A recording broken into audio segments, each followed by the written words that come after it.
உங்கள் பலவீனங்களை பற்றிய கேள்விகளுக்கு பதில் அளிப்பது. Answering questions about your weaknesses. நம்ம வீக்னஸஸை பற்றி பேசலாமா, நம்ம வீக்னஸஸை வெளிப்படுத்தலாமா இன்டர்வியூவர்ஸ் கிட்ட அப்படின்னு நிறைய பேருக்கு கொஞ்சம் டவுட் இருக்கும்.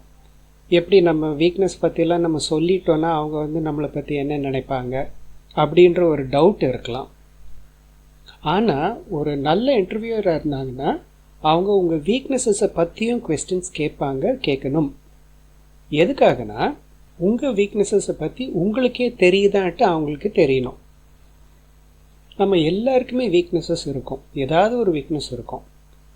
ஆனால் நிறைய தடவை நம்ம வீக்னஸஸை பற்றி நம்மளுக்கே தெரியாமல் இருக்கலாம். அப்படி தெரியாமல் இருக்கும்போது அந்த வீக்னஸஸை மேற்கொள்கிறதுக்கு நம்ம எந்த முயற்சியும் எடுக்க மாட்டோம். இப்போ ஒரு பேஷண்ட்டுக்கு ஒரு நோய் இருக்குன்னு தெரிஞ்சால் தான் அவங்க டாக்டர்கிட்ட போய் அந்த நோயை நிவர்த்தி பண்ண பார்ப்பாங்க. ஆனால் அவங்களுக்கு நோய் இருக்கிறதே தெரியலன்னா அந்த நோயை தீர்க்கிறதுக்கு எந்த ஸ்டெப்ஸும் எடுக்க மாட்டாங்க.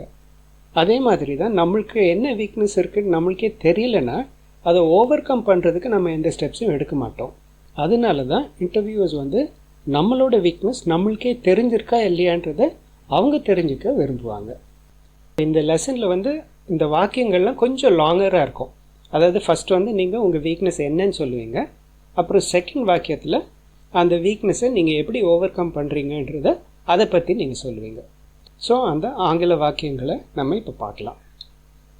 சில வேளைகளில் மற்றவர்களிடம் உதவி கேட்பது எனக்கு கடினமாக இருக்கும். ஆனால் இப்போது நான் தேவைப்படும் போது மற்றவர்களிடம் உதவி கேட்க கற்றுக்கொள்கிறேன். I sometimes find it difficult to ask for help from others, but now I am learning to reach out to others for help when needed.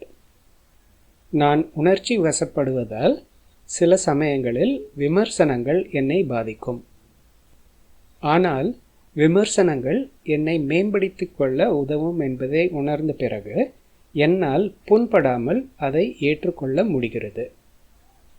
I am too sensitive and sometimes take criticism personally. But after realizing that critical feedback can help me improve myself, I am able to take it without being offended. இந்த மாதிரி இன்டர்வியூவில் நீங்கள் பேச வேண்டிய ஆங்கில வாக்கியங்கள் இன்னும் நிறைய பார்க்கணுன்னா அந்த ரெட் ஏரோக்கு நேராக இருக்கிற வீடியோவை கிளிக் பண்ணுங்கள். இல்லைன்னா டிஸ்கிரிப்ஷனில் இருக்க லிங்கை கிளிக் பண்ணி அந்த வீடியோ பாருங்கள்.